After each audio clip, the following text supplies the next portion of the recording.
The cat dropped something small at David Lyall's feet. Feathers still warm, body limp. A bird, unlike any he'd seen in 30 years at sea. He turned it over, stubby wings, wrong for flying, barely the length of his palm. Next morning, another.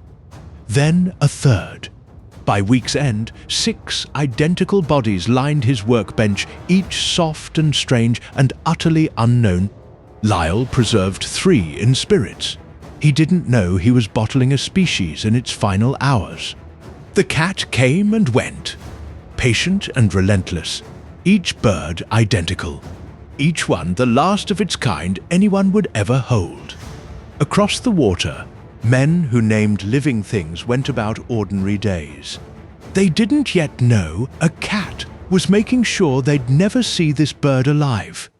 The question was whether word would reach them before the bodies ran out. Stefan's Island rose from the Cook Strait like a stone flung hard, 1.5 square kilometers, barely a mile from end to end. No mammal had ever walked there. No paws, no teeth, no stalking shape in the undergrowth. For thousands of years, the birds lived without fear. They nested on the ground. They hopped through the bracken. They forgot or never learned the reflex of flight. Then came 1892 and the lighthouse. Men dragged stone and timber up the cliffs. They built a tower to warn ships from the reef. They brought supplies, tools, and a cat, the first mammalian predator this island had ever known. The cat did not hunt like anything the birds recognized. No hawk's shadow overhead, no warning cry from neighbors, just a low shape in the ferns. Patient, silent, utterly alien. The Wrens had no defense. They had never needed one. A single cat on an island barely a mile across. The only world these birds knew, and now it held something that moved like death itself. They did not know to run. They did not know what running meant. For thousands of years, the Wren's body had been unbuilding itself. Wings that once beat across open water shrank to useless stubs. The breastbone flattened where flight muscles once anchored. Energy not spent on flying went elsewhere, into foraging, into eggs, into surviving on an island barely 1.5 square kilometers of rock and fern. The bird hopped. It did not soar. It nested in leaf litter, its eggs pale and unhidden, because nothing ever searched for them.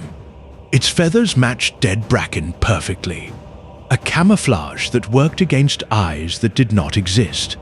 The Wren had no alarm call for a ground predator, no instinct to freeze, to flush, to flee into branches. It could not reach. Its world was quiet, predictable, complete. Then the cat arrived, a creature that smelled of oil and ship's bilge, that moved with a fluidity no wind or wave had ever taught the islands. The Wren did what it always did. It hopped, it watched. It did not understand that stillness, in this new grammar, meant death. David Lyall lifted the tiny body from his cat's jaws, wings too stubby for flight, legs thick, beak curved for stone crevices. He'd never seen a bird built to walk instead of fly. He skinned it carefully, scraping fat, rubbing salt into the feathered pelt. Then the cat brought another, and another. By March, 9 dried skins lay in a tin box with camphor. He wrote to Walter Buller in Wellington, describing a bird without fear, that walked where it should have flown, but the boat came monthly. Each time it left, Lyall sent more skins north and watched the cat grow leaner, more restless, ranging farther across the ridges. The birds had been easy once. Now the cat returned empty-mouthed or with rat.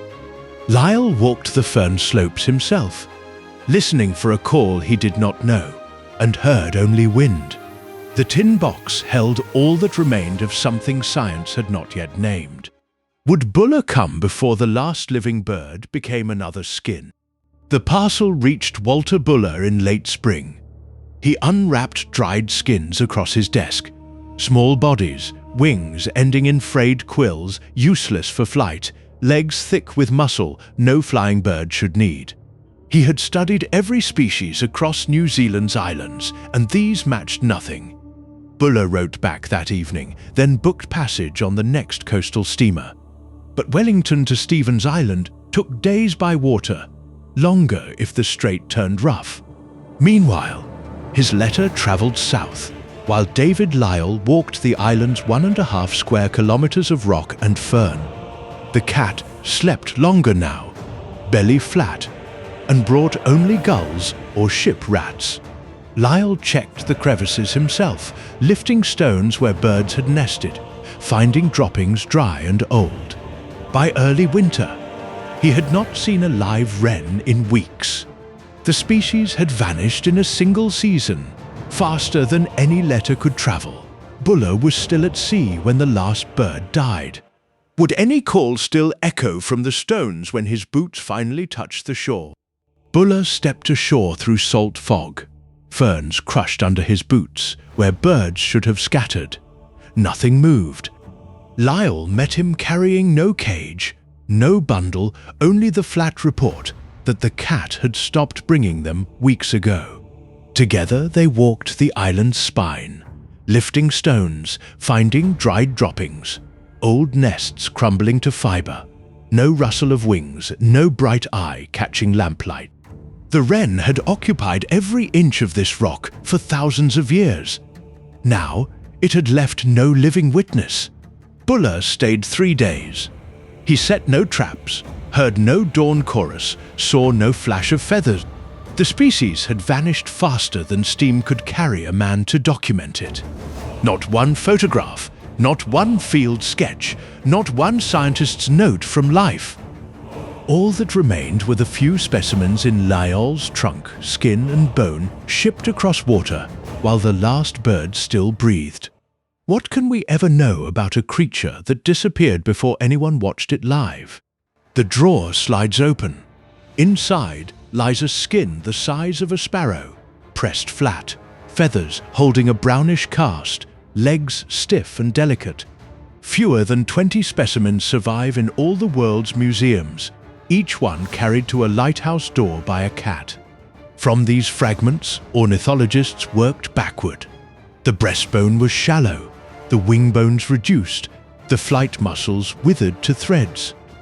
This bird had not flown in thousands of generations. Its bill curved downward, suited to probing stone crevices for insects. Its feet gripped like a climber's, built for scrambling over rock. They could say this much, but the rest is guesswork dressed in feathers. No one recorded its call. No one noted whether it sang at dawn or kept silence, what colors males flashed in breeding season. The skin preserves none of this.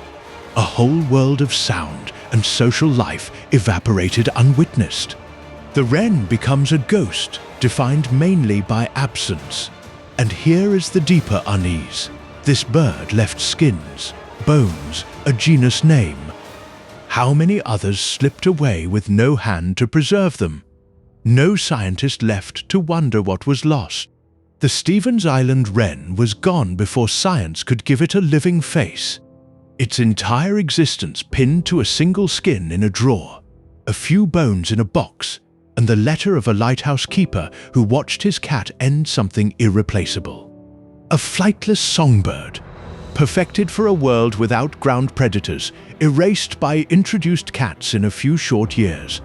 Every adaptation that had served it, the climbing feet, the probing bill, the calm indifference to footsteps, became a death sentence the moment paws touched shore. What remains is not a bird, but a lesson in speed. Extinction can outrun discovery. A species can vanish between one season and the next, leaving only fragments from which we must reconstruct not merely what looked back at the sun, but how easily silence falls where song once lived. The drawer slides shut. The label faces outward, and somewhere in the dark of that small island, no wren has called for more than a century.